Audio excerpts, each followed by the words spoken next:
Claudia, we're spending a couple of years going behind closed doors and looking at musical life in the Soviet Union, and in particular, people that we don't know very much about. This has been an interest of yours for some time. For a long time, yes, yes. And maybe there's an even larger topic here, which is impressions and misimpressions of the Soviet Union in the West. Mostly misimpressions. Mostly misimpressions. That I can tell you could you right share away. your thoughts about those misimpressions?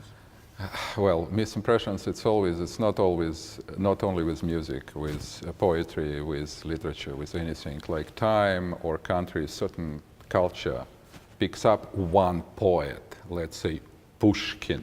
Yeah, there was one poet in Russia, first half of 19th century, it was Pushkin, but it was Batyushkov, Yazykov, many others, great poets, but it's always one. That's how business works. I cannot explain it, but that's what it is. Talking about Russian music, in 20th century, we're talking about those who lived, let's say, partly in Russia. It was Prokofiev and Shostakovich. It was these two people who basically dominated for most of 20th century until the death of Shostakovich, the musical scene in Russia. However, in the first 20, 30 years of 20th century, there were a group of composers second to none in their talent, I think not inferior to Prokofiev or to Shostakovich. And those names are basically unknown. And there are some reasons I cannot logically explain all of them, but one of the reasons that they are not known, that this group of people never emigrated from Russia, from Soviet Union. And we can only imagine what would happen to Shaliapin, Nabokov, Rostropovich, Rachmaninoff. Yes, all of these people, if they would stay in Russia. So the whole group of outstanding Russian artists who produced incredible art, and we have no idea what would happen with them if they would stay in Russia. They possibly would be dead, or the art would be very different. So it was a group of people which always interested me, and these people are not even known well in Russia, say nothing about in the West or in the United States. And I felt it could sound a little bit grand, but you know me well enough, I'm not a grand guy at all. But I felt partly that it was a mission, kind of sort of my mission to bring them back. So we're talking about Roslovets, we're talking about Roslovets, Mosolov, Protopopov, and Stanchinsky. He died, I think, at 24, 23 years of age. But these three, yes, Mosolov, Roslovets, and Protopopov has been hugely influenced by Scriabin. And basically, they started very successfully during early 20s until 28, 29. Their works has been played and they have been known. Yeah. But then, you know, at 29, 28, Stalin goons took care of the culture, and basically from 1930s, these three guys were out of a job, out of any positions, none whatsoever. So, and they lived long lives, not so long lives, but without being played and without any source of income and so on and so forth.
about the composers who came after, other than the two that we know?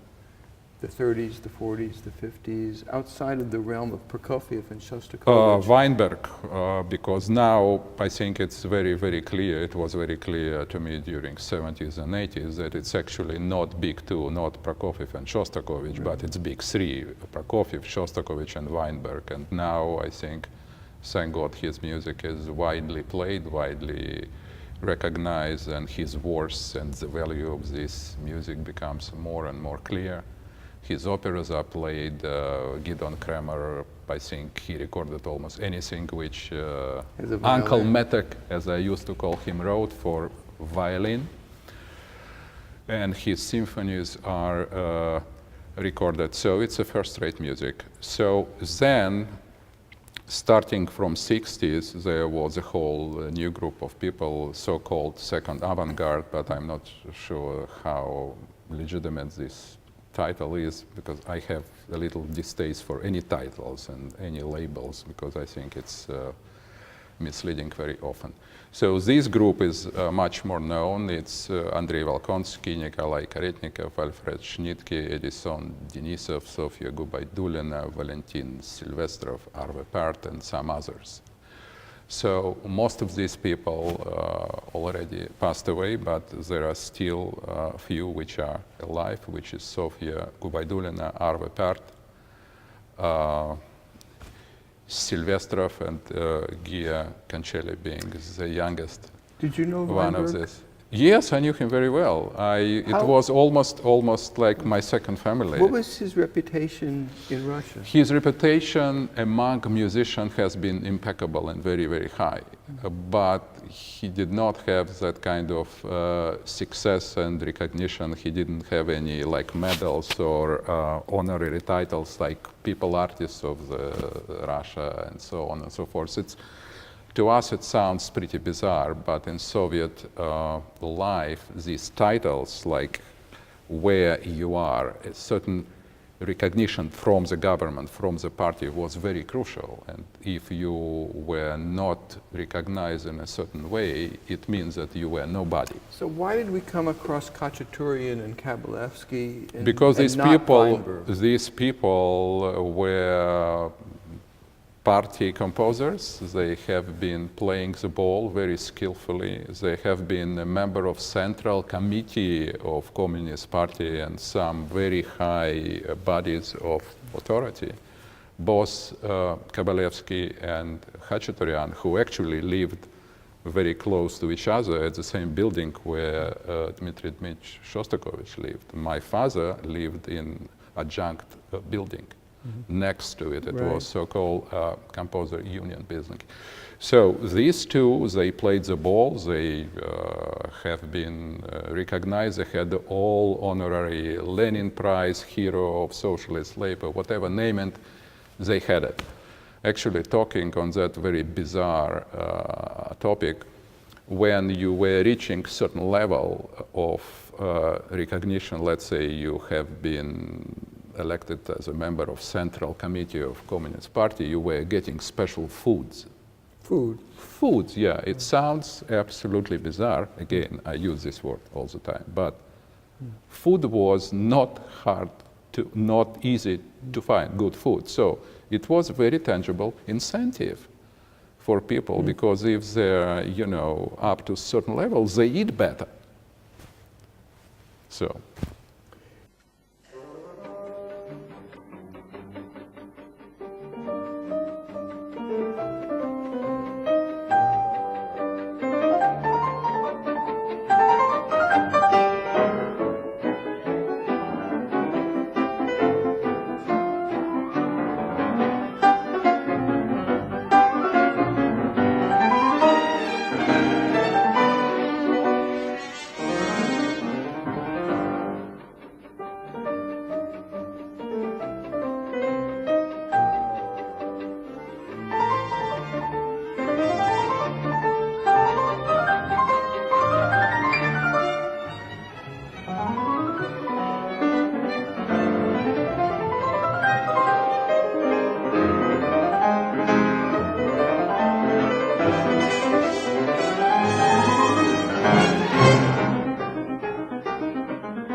Was there something about his music that was poisonous or tainted either aesthetically or ideologically? From which point of view? Well, From if he was Soviet less... ideology? No, no, no. Listen, Joe, it was nothing pointed or poisonous, but let's say when Soviets needed to push certain ideology or to bring certain people down, being artists or composers or poets or writers, they would do it, and they would take down top people like Shostakovich and Prokofiev in 1948. It was Second Congress of Composers Union. So Zhdanov and Stalin at that time, they decided that, you know, Soviet music was not ideologically pure enough, and it was a lot of decadent influences from the West. And would he qualify as somebody who was decadent? No, absolutely, but he was small, so he was never singled out because he was not big enough. That was my point. They would single out people. And he did not make a career because his language, his musical language was too avant-garde. It was not. Actually, language by language, which belongs to nobody. His language was very close to language of Shostakovich, which doesn't mean that he was copying him. Not at all, but they were speaking the same language, musical language. And this language, as we see it now, was quite conservative, right? From my point of view, not Can early Schnittke or something like that. Can I invite you to compare the musical life of the Soviet Union as you knew it? I don't just mean composers, but also performers, education, audiences, with the musical life of the West as you discovered it? Difficult. It's kind of apples and oranges. It's not even musical life. The life of arts and artists and people who, like if we're talking about, I don't know if it makes sense for Americans, for us, I am an American, intelligentsia. I don't know how to say what intelligentsia means. Yeah. We don't have a community of culture I understand. And intelligence. It's not a community. It's a certain breed of people who has certain common interest by the education, outlook on life, very general things. So in Soviet Russia during 60s and 70s, at the time, which I do remember because I was born in 1952, where Stalin was still alive, by the way. The relationship and connection between people, like personal connection, has been very important, much more so than here. This is what I was getting at. If it wouldn't be for certain personal connection and the same airs that you breathe or the same books which you read or same idea which are relevant to you or important, makes you grow, make you something, that life would be unbearable in Soviet Union. So, but that intensity of personal relationship was lacking here. And it's not a bad thing because possibly we don't need it that much here because there are different venues and different ways to vent yourself out. I miss it. You miss it. Yeah, well. I look at what I know of Soviet Joe, we culture. are in that age, you and I, that we miss whatever happened earlier in our life. I think it's okay. That's part of it could be this. Me too. I do miss it. Yes. But the sense of cultural community, which you experienced in Russia, I did, and very grateful like for that. that. Existed here long ago. I cannot say because I wasn't here. Yeah. My own but it seems to me impression that is it was very strong, for instance, in the 1890s, which is the decade I know best as a cultural historian. In this country, I think, just looking at classical music, a strong sense of community begins to fracture in the 1920s. And it's partly because the audience becomes more democratic. Well, here you go. There are market and commercial forces that come into play that did not exist before. This is a story I've told many times. Yeah. That's one of your things. I think at the moment, actually, trends, if we can jump 100 years or so ahead to our time, our glorious time, right. The trend is common. I don't see much difference. I just came back from Moscow, from St. Petersburg, Yeah. where I played and conducted. I enjoy coming back to Russia. But the trend here, it's becoming show business. It's a show business. Music business, it's a show business. And there is not even a fine line between the two.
Angel, who's sitting in the back, he was just in Cuba.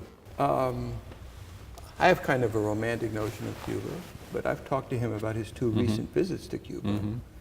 And it could be that there's still a strong sense of cultural community. Yeah, there because for the they are time stopped. They Yeah, were stopped for right, more than half a right, century. right. So, that is. It'll what it shatter is. now, but it's still Absolutely, intact. absolutely, absolutely. So it comes and goes, but at the moment, in order, like for young people, I'm very much kind of trying to do what I can to help my younger colleagues.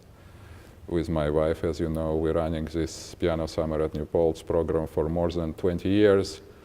But the point which I'm trying to say, so in order to be successful for young musicians, be it piano or violin or anything else, they try to copy the most successful people at the moment in business. And I don't want to say anything bad about these top guys or girls. We all know I mean, their in the names. music, you're in the music Yeah, business. in the music business, Yes. but this is not an inspirational characters which has been Yeah. for me Richter and Gilels and Yeah. Arau or Rubinstein or Horowitz. It's very, very different, and I'm not blaming anybody, but that's what it is. My friend Ben Pasternak, pianist, Yeah. when he and I were young, there was a small group of the pianists of highest reputation. And you didn't have to like them all, but it was obvious why they had achieved their reputation. Yeah. Whether it was Michelangelo or Gilels or Horowitz or Arau, yeah. Very different pianists, Yeah. but okay, they're famous for a reason. And he said, now it's a crapshoot. It is, I agree. Absolutely. It's a different art form. It's a different art form. It's different market, and we know that market dictates whatever it needs.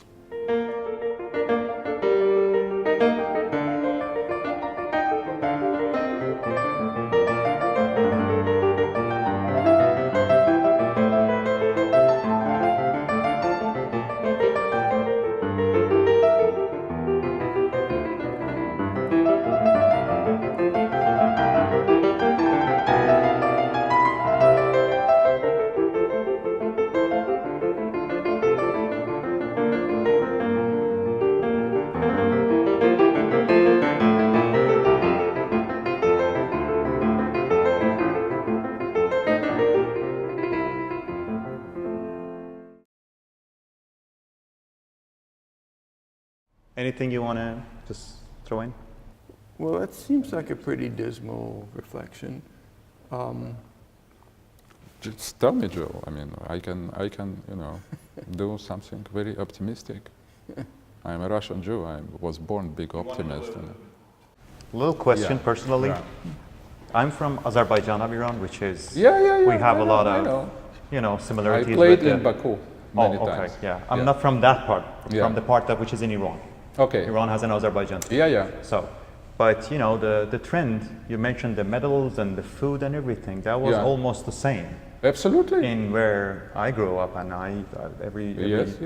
person I studied music with, they were just either on a coupon for a meat or something. Yeah. So today, which is, let's say, after the revolution and everything's 40 years past, it's pretty much the same. How about Russia? It is the same always. It just looks different. The basics are the same. So being a Always. composer in Russia today, It's not about composer. There is instead of medals and central committee membership, there is access to Kremlin goons, access to big money and sponsors. It is always the same shit. The game is the same. so it's not so much about show business back there than the political establishment ties. That is what it is. In order to be successful, you have to have ties, you have to have money, you have to have people behind you who are And this pushing is you. since beginning of the time, right? Or is there It's a period that it from started to grow? ancient Egypt. Okay. It's a human nature which never changes. Okay. Even after the Soviet Union was dismantled and Absolutely. everything, it's just the Basics same. are the same. How it looks, different.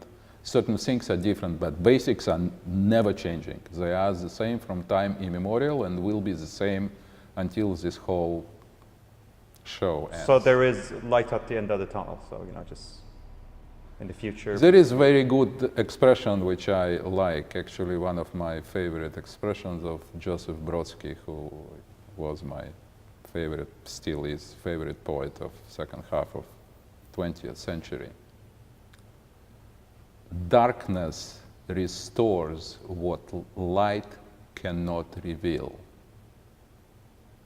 Well, that sums it up, though. Takes a while. And it's not very optimistic. No, Anyway, it's that's a very low note on which to end our conversation. no. Let's Can you think of something more encouraging to say? more encouraging to say. I think that this trend will pass, as all trends pass. Oh, that's I hope it will. Yeah. That people, after being satiated with this YouTube and whatever, snippets of bumblebee fly, which 20 million people are watching, they would eventually come to understand the difference between the quality art, real art, and crap. Okay, so I hope. that's an optimistic prediction Yeah. on which we'll end our Yeah. conversation. So crap will be the last word. Of course, of course.